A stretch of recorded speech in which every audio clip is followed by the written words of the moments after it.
Hi, grandkids. I have a fun story for you today. But tell me, do you believe in dragons? Or do you think there's no such thing as a dragon? I wonder what you'll think after the story. Let's read. There's no such thing as a dragon. Stories and pictures by Jack Kent.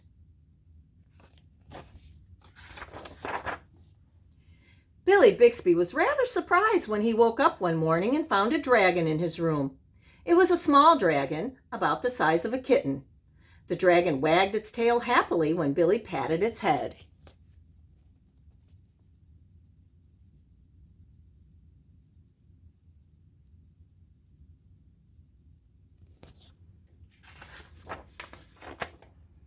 Billy went downstairs to tell his mother.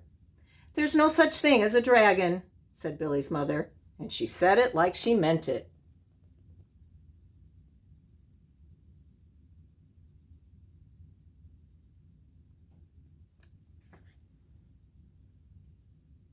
Billy went back to his room and began to dress. The dragon came close to Billy and wagged its tail, but Billy didn't pat it.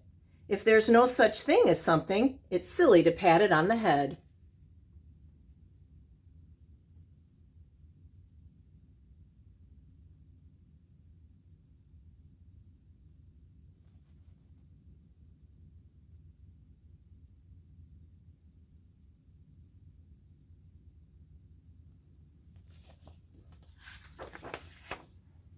Billy washed his face and hands and went down to breakfast.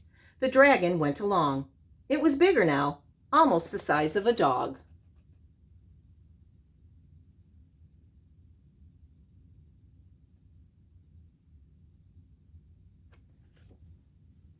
Billy sat down at the table.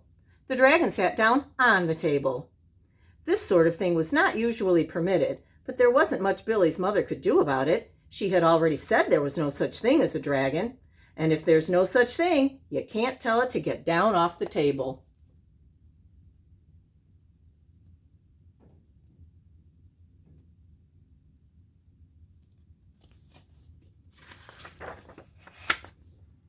Mother made some pancakes for Billy, but the dragon ate them all.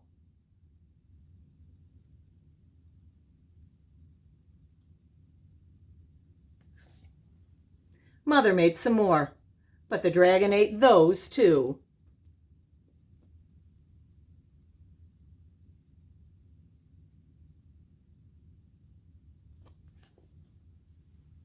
Mother kept making pancakes until she ran out of batter. Billy only got one of them, but he said that's all he really wanted anyway. Billy went upstairs to brush his teeth. Mother started clearing the table.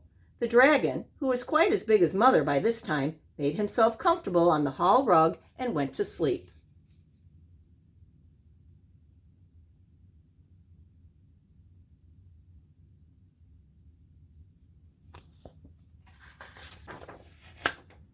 By the time Billy came back downstairs, the dragon had grown so much he filled the hall.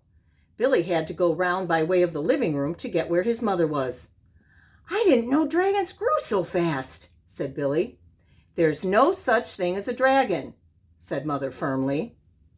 Cleaning the downstairs took Mother all morning, what with the dragon in the way and having to climb in and out of windows to get from room to room.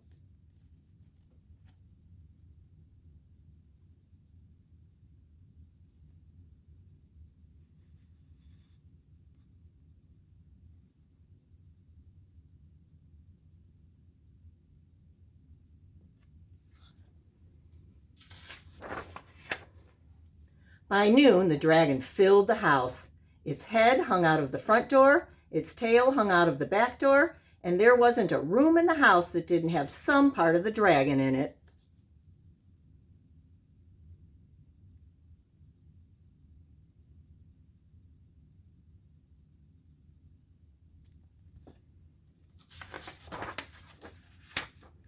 When the dragon awoke from his nap, he was hungry. A bakery truck went by. The smell of fresh bread was more than the dragon could resist. The dragon ran down the street after the bakery truck. The house went along, of course, like the shell on a snail.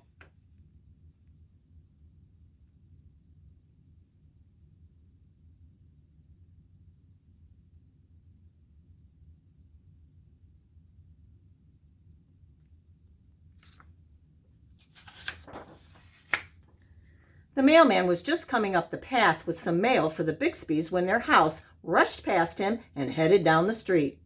He chased the Bixby's house for a few blocks, but he couldn't catch it. When Mr. Bixby came home for lunch, the first thing he noticed was that the house was gone. Luckily, one of the neighbors was able to tell him which way it went.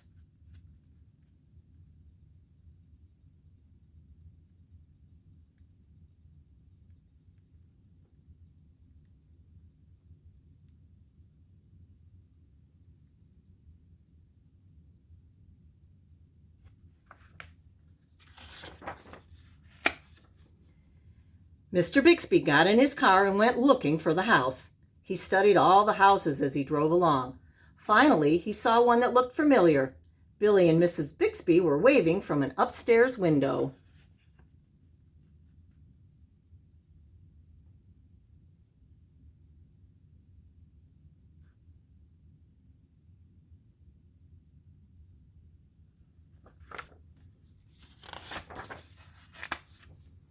Mr. Bixby climbed over the dragon's head, onto the porch roof, and through the upstairs window.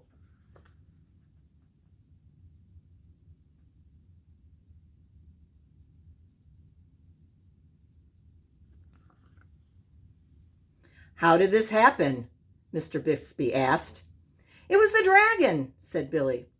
"There's no such thing," Mother started to say.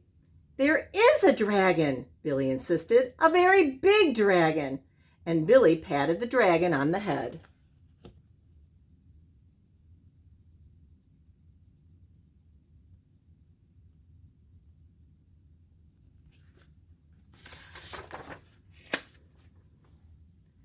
The dragon wagged its tail happily. Then, even faster than it had grown, the dragon started getting smaller.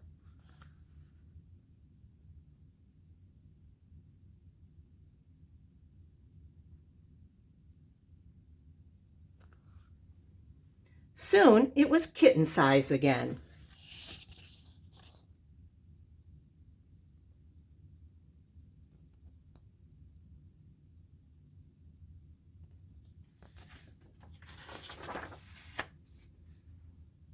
"I don't mind dragons this size," said Mother. "Why did it have to grow so big?" "I'm not sure," said Billy, "but I think it just wanted to be noticed."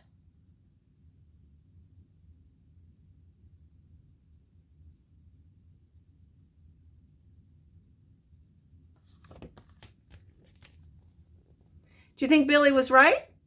Did the dragon grow so big so fast because he wanted to be noticed? Or do you have a different idea? Hope you enjoyed that fun story. I love you guys. Miss you. Bye.